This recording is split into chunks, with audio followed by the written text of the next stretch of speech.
Uh, First of all, thank you, Raghav, and thank you, Dr. Surabhi and Rethink India for giving me this honor and recognizing my work that I've been doing through activism, writing on social media.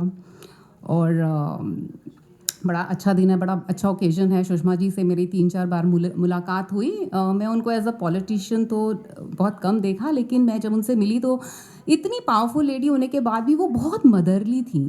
वो बहुत Hindu mother जैसे होती है ना, आप उनके पास जाते हो, वो जिस तरह से आपको प्यार करती थी, नरिश करती थी, वो मुझे बहुत टच करा, उनकी जो एक नेचर थी. And whenever you would see, she would have the sindoor. She would be so Hindu in her outlook, which really inspired me to be, I always told her, आप करवा चौथ का व्रत भी रखती हो, आप नथ पहनती हो, आप पूजा इतने सुंदर से करती हो, आप हम सब के लिए एक उसमें इंस्पिरेशन हो कि आप कितने भी बड़े बन जाओ, लेकिन आप अपने रूट्स के साथ, आप अपने हिंदूनेस के साथ हमेशा जुड़े रहो. वो हमेशा से माइंड से हिंदू थी, उनकी आउटलुक, पॉलिटिकल आउटलुक जो भी हो, लेकिन वो हिंदुज़म को फॉलो करती थी अपने डेली लाइफ के अंदर. और वो ही एक इंस्पिरेशन जो है वो मैं अपने लाइफ में भी फॉलो करने की कोशिश करती हूँ. And my whole my apart from me working and being a mother wife, my whole purpose is to make sure that girls, the new girls, follow the Hindu feminism and not the Western feminism. And Hindu feminism is all about being a woman. We don't have to be. Abhi feminism क्या है? All their life, these feminists, they try to be a man. वो लड़कों की नकल करने की कोशिश करती हैं, पर feminism is all about celebrating who you are as a woman, nourishing a family, loving, working, fighting. और जब एक सिविलाइजेशन की जो स्त्री है वो खड़ी हो जाती है अपने धर्म की रक्षा के लिए, तो मुझे लगता है वही एक मेन इंग्रेडिएंट होता है उस सोसाइटी का, कि उसकी स्त्रियां खड़ी हो जाएं धर्म की रक्षा के लिए. फिर वो सोसाइटी सेफ भी होगी, वो सिविलाइजेशन सेफ भी होगी. और जहाँ तक रही इक्वल राइट्स की बात, तो हमारी मेंटरशिप इसमें नागेश्वर राव गारू ने करी है, और I think he is the best person to talk about it. Thank you Raghav, thank you doctor Surbhi, thank you for this honour, thank you so much.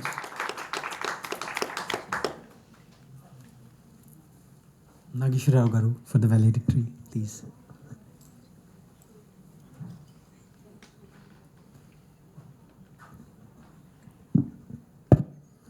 Seems literally an odd man out here in the gathering of ladies. And my being here is quite serendipitous. I am in Delhi to attend the Shankaracharya's function. He has been organizing an event called Go Samsad, Shankaracharya of Joshimat, Avimukteshwarananda Maharaj Ji.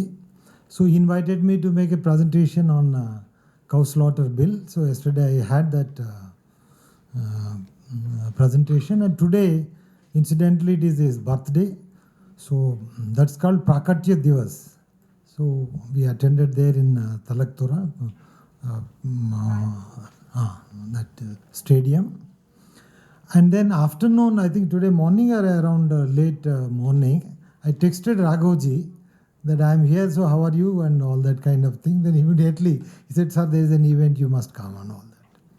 So he asked me to speak. I initially said no, but then when I saw only women are speaking about feminism, then I rethought myself, and then I said I offered to speak. So that's the background, and of course Raghav has a way with words, and he weaves excellent sentences and phrases and all that. He has great command over language. Thank you, Raghavji, and thank you, Surbheji, Dr. Surbheji, for having me here. Sushma Swaraj ji, I met her for first time when she was Minister for Information and Broadcasting sometime in 1998. I was Superintendent of Police at that time. In those days, meeting ministers was not very difficult. Now you cannot even meet MLAs. It's very difficult. With so much communication, meeting becomes very difficult. Earlier days, you can walk into the ministers' homes also. There are several times I walked into the central ministers or chief minister, not as an IPS officer, even as a common man. You can. So the purpose I met her is the equal rights for Hindus. So she was surprised.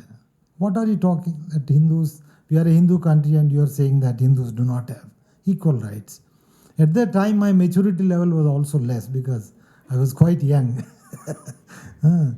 So I tried to explain to her in my own tuta-futa Hindi and all, some English. That is Articles 25 to 30. They do discriminate Hindus. And then I tried to give out this. She was not convinced. But then I had a little bit of an argumentative this one kind of conversation. But as a mother, like a mother, she tolerated me. He said, Nageshwarji, we will meet again. And then. So since being a very perseverant kind of person, after around 6 months and again, when I came to Delhi, I went to her home. Then she wasn't there. Parliament session was going on. Then I went to Parliament House to meet her in her office. Then she said, what brings you here? I said, the equal rights for Hindus brings me here. So at that time she was quite attentive in listening to me. Of course, nothing came off and she told, okay, what you all said, is fine. But the thing is that we are a coalition government. We can't do anything because all others who are in coalition with us are anti-Hindus, as you know. So we cannot take up that issue. That's fine. To that extent, that's fine. So that was my interaction. And whatever I had, it was quite, I felt very motherly, no doubt about that. And though I could not have my way through with her, of course, she was a Minister for Information and Broadcasting. She could not have done much as it is, but I met several other ministers, including Advaniji also. So what is equal rights for Hindus about? Before that, I would like to say about this integral feminism. I'm a science student, a chemistry student with bit of knowledge in physics. We are seeing light. What is it? Is it wave or corpuscular or particle? It's both. So the humanity is light. Humanity consists of both female and male, Shakti and Purusha, or Purusha and Prakriti, or whatever you have. They are complementary to each other. Yeah. They are complementary to each other. I take only 5 minutes, ma'am. Please be seated. Just 5 minutes. So, because you are such an important person, just 5 minutes. So therefore, the integral feminism, I like the word here. Without male, there is no female, and without female, there is no male. It's like no darkness and light, wave-particle duality. The society is also dual. Humanism is also dual. Nature is dual. So therefore, the fight or the kind of the discourse that no, there should be feminism or there should be, I don't know what is the complementarity or the opposite of the feminism, whether it is called masculinity or whatever. So these are the things which do not make any sense.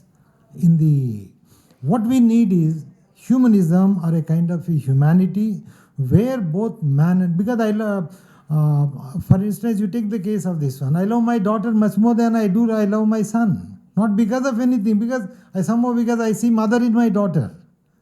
So there is no, in fact, most men are feminists. And in fact, most feminists are most men. So therefore, we should not have, and that is exactly the Indian feminism is all about, that we are one, and we do not compete with anything amongst ourselves. We complement things, and therefore the society moves. And as regards equal rights for Hindus, just 1 minute. Article 25 to 30 of the Constitution positively discriminates Hindus and Hinduism. We do not have the right to our religion. Our temples are under the government control. More than 2 lakh temples, along with 20 lakh acres of the temple lands, and 50,000 crores of temple income is managed by the government. Not a pie goes to the nourishing Hindu religion. All that we give as dakshina or in the hundi, it goes to the government. whereas no church, no masjid is under the control of government. So this is one denial. The second one is education. A minority can establish an education institution of his choice and manage it as per whatever he wants. He can teach Quran, he can teach Bible, he can teach anything. But a Hindu, if he establishes, he has to get registration, and once you register, you have to follow the secular syllabus. That means all Hindu schools in the name, they are actually secular schools. We are not allowed to teach Hindu religion. So once, as a result, there is no transgenerational communication of our civilizational knowledge. It is this denial, it is this break in the flow of Ganga of our civilization, that is destroying us. So then you have the minority appeasement. When we say that we are a secular country, why does the government see the religion of a person before giving him any welfare or other benefits? So whether you be secular and then treat every person irrespective of religion equally, or declare yourself as a communal country or a country of Hindus or Muslims or Christians. So that is a denial of this one, the Muslim appeasement and the Christian appeasement. So like this there are issues. So this is what is about the equal rights for Hindus in a nutshell, because the topic is huge. We can write even books and books on that. And lastly, I thank Raghavji and also Dr. Surabhi for having me here, and also thank all of you for listening to me, because the last speaker is the one who is the most hated speaker. Thank you very much. Thank you for the opportunity, and also congratulations to all the winners of the awards. Thank you. We'll just quickly have a group photograph. Please don't go away, don't disperse.